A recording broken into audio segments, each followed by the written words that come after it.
What up everyone, it's your boy Xmanny87 here bringing you another Marvel Legends video, and what I have for you today is the Marvel Legends X-Men Wave Bonebreaker Build-A-Figure Series Havok action figure review. Before I get into everything, if you could please leave a thumbs up, like rating on the video, it'll help show your support for my channel and I greatly appreciate it. Now, with that said, let's go! First, let's take a close look at the Headsculpt, and I do like it. It has a good Alex Summers likeness to it. Like the blue eyes, the eyebrows came out really nice. Got the blonde eyebrows. The face print tech looks pretty good too. I like the space around the eyes too. Kind of reminds me of when Spider-Man cuts out his eyelids, you know? Oh, actually, that's a good idea. Getting a Spider-Man head with some exposed eyes right there. Oh, that would probably be good for battle damage, but you know me, I'm always thinking different styles and such. So yeah, no, I like the serious tone here. Only thing he's missing is an alternate yelling head, you know? Toy Biz gave him a grinning kind of expression, but not full-on yelling, so I think the yelling would have definitely sold the accessories for this, and we'll take a look at that later as the accessories sell themselves, but still a good head sculpt. I do like the crown bands here, so I just don't like the gray. Like, if they went with gray, why didn't they just go ahead and paint it metallic silver? You know what I mean? Taking a look at that all around. Actually, it would have looked so much better with white. It would have looked so much better, because when you get down to his emblem, you can see here that it's a nice white color, and you can see it has this nice blue hue around it that gives it this kind of aura where he's about to just blast his powers away. And if I hit a light towards it, look at that.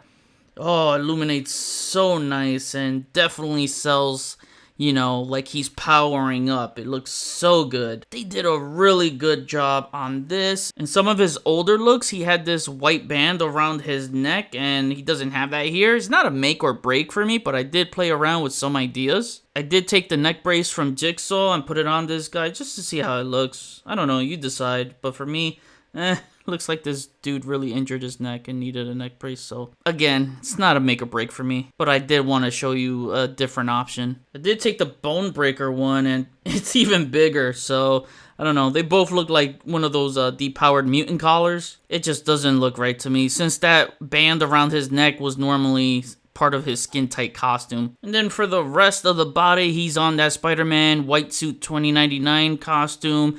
And, you know, not much else to it. It's all in black. But it's a good body choice, because if you want to get him into some blasting poses, you can always extend his arms forward or, you know, extend them back. You're going to find yourself posing this guy a lot with the accessories he comes with. Speaking of accessories, they steal the show here as we get 3 of them. And I'm showing you 2 out of the 3. These wrap around his wrists. And these are incredible power effects. I really love how they look, and they're really hard and sturdy, so nothing is like bendy or warping. This is so much better than the same old shitty bubble effects that we got over and over again. I mean, they milked this thing out, so it is good to finally see some new effects in the line. And to equip them, all you want to do is pop the hands out and, you know, pop them back in, and boom! Look at this, man. This looks so freaking tough. I love how this looks. This is so Havok-like, you know, definitely fits the character. The only issue I have with these is that they're pretty loose. As you can see, that one just spun around, so it's like a fidget spinner right here. And it just makes me think it wasn't really meant for this figure or this body. And I'll get to that in a second. However, if you want it close towards his hands, which is normally where I like to place them, it's just too loose. I find myself kind of pushing them back a bit to the forearm so it could kind of tighten a bit. And as you can see, look, that's staying in place. The other one's loose. If I push this back to the forearm, and hold on, then, you know, it'll stay in place. But that doesn't happen all the time. And the only thing I don't like about that is that when you push them back towards his forearm, it could leave some cuts into the plastic. So I don't know if my camera's picking it up there, but, you know, you can see that cut through the plastic there. You know, you can see a few of it there. So Yeah, that's the only downside. But that was just me being rough with it. So, you know, if you're a little bit more gentle, you won't have to worry about those cuts into the plastic as much. And lastly, he comes with one oversized power effect, which is really impressive. I mean, if he didn't come with these two accessories and he only came with this, I mean, it still would have been impressive. But yeah, this peg right here plugs into the hole onto the back. And the way I like to plug it is to make sure that there are no power effects right here at the bottom. And they're all at the top. So it kind of gives it more of that dynamic look. And let me center that there. Oh my God, this just looks even tougher, man. Let me hit a light on this. Woo! Oh my God, this is tough.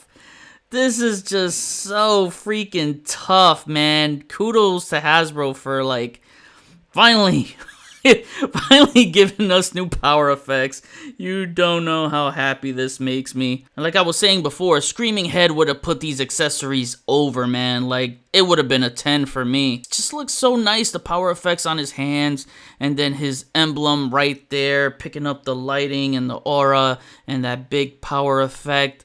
Oh, wow, just looks so nice. Sometimes he has this emblem on his chest, on his back as well. That would have been nice if they painted that here. Would have made this pop even more, I feel. You know what would have been really cool? If they added blue translucent hands to give it that look like he's charging up or blasting off. That would have been amazing. I thought one of the Magneto figures had it. I looked at the family pack in the Apocalypse Build-A-Figure Wave 1, and it didn't. And those were purple hands. So purple translucent hands won't work. I looked into the Miles Morales Gamerverse ones. That don't work. And then the hologram Iron Man, that definitely doesn't work. So I could have sworn we had a figure that had blue translucent hands that fit on this body. Unless I'm missing something, someone let me know. Remember when I said earlier in the video, I think these effects were meant for someone else? Yeah, I think they were meant for Magneto. My God, it looks incredible. Look at them on my boy. Oh, man. So I grabbed the AOA one. My classic 90s is on my shelf. Really nice and posed with a crazy magnetic force field effect. So I am not taking that down. That's a hard setup to do. So I definitely wanted to see... the closest look to that would be the AOA, and oh my God, this looks amazing. And can you imagine if this could fit onto the back, but it can't because, you know, has that plug. There's nothing to plug into on the back. Actually, his hair is in the way, so this could work. Won't work on the classic version, but if I could just kind of sneak that in there, let me see. Yeah, it doesn't work. His hair gets in the way. As you can see, the hole is poking out there behind the cape, so I was trying to see if I could get that there, but you know, just so that you get the imagery of it. Oh man, that would have looked so nice. I think these effects might come, this is just pure speculation on my part. I think when they give us the X-Men animated series Magneto, we'll get these effects, and I think they'll be in yellow because I believe that was the colors in the animated series. So yeah, man, oh, this looks badass. And if you're bothered by the looseness of the power effects on his wrist, you could just keep the oversized power effect plugged in onto his back, and it still looks freaking amazing. Wow, this is just a chef's kiss. Mwah! Hasbro did it right here. Now for articulation, his head moves that far up, moves that far down, left, right, and you got some good tilting. Arms move about that far up, so much higher than a regular T-pose. It moves that far down. Shoulder rockers move that far back and that far forward. Arms swing around. You got the bicep swivel, double jointed elbows, wrist swivel, and a hinge at the wrist. Ab crunch moves that far forward and that far back. Waist swivel. He does the splits, real nice. Legs kick up that high and they kick that far back. The legs rock around. You got the thigh swivel, double jointed knees, and heel to the Havok butt. Rotation at the boot, ankle hinge up, ankle hinge down, and they rock all around. Now for some comparisons, here is our classic Havok next to my favorite look of Havok, the 90s X Factor version. Here he is next to his woman Polaris. Would be cool to see these new power effects in that nice Polaris green color. Here is Havok next to Mr. Sinister. Lastly, we have all the Summers brothers lined up: Cyclops, Havok, and Vulcan. I'm currently working on the Vulcan storytime, so that takes a while to work on, but Vulcan review is up next. Alright, and now to wrap things up, my final rating is an 8 out of 10. Let's face it, the Accessories made this figure. It really took a basic plain figure and gave it a sexy makeover with these epic add-ons of effects. The effects is the MVP of Accessories in this entire wave. These effects just wreak havoc. All the pun intended on that one. Just wish we had a yelling head or some charged up hands in a translucent blue. I know I sound greedy wanting more, but at least we get these new big effects. I'll take these now and any day than the same old shit we used to get over and over again. Only downside to these is the looseness on the wrists with its non-stop fiddling, which is quite bothersome. However, I'm still appreciative of these new accessories and can't wait to see what colors they do next and with who they'll put these with. They not only add replay value to this figure, but other figures that would fit depending on character power traits. The upgrade here is a refresher for the accessory department in the line. These are no doubt the best looking effects in the Marvel Legends line. The figure itself has a good head sculpt that just looks like Alex Summers, and the chest aura on his emblem is beautifully executed, which your eyes can pick up the glow from a good lighting source. The articulation is great because you can never go wrong with the Spider-Man White Suit 2099 body, as it is always on point for posing. Hopefully future Havok and Cyclops figures will use the Vulcan body going forward to keep the Summers brothers built the same. All in all, a solid offering, and I needed a classic Havok to bolster my classic X-Men ensemble on my display. Now I kick it back to you. What do you think of this Havok? Copying or passing? Which version of Havok would you like to see next? AOA for me. Comment below, let me know, we'll chat about it. That was my review. Please follow me on Instagram if you haven't already at xmanny87. Hit the notification bell so you always know when my latest videos are up. Share and subscribe if you're new. Enjoy the pics at the end of the video. See you on the next review. Peace.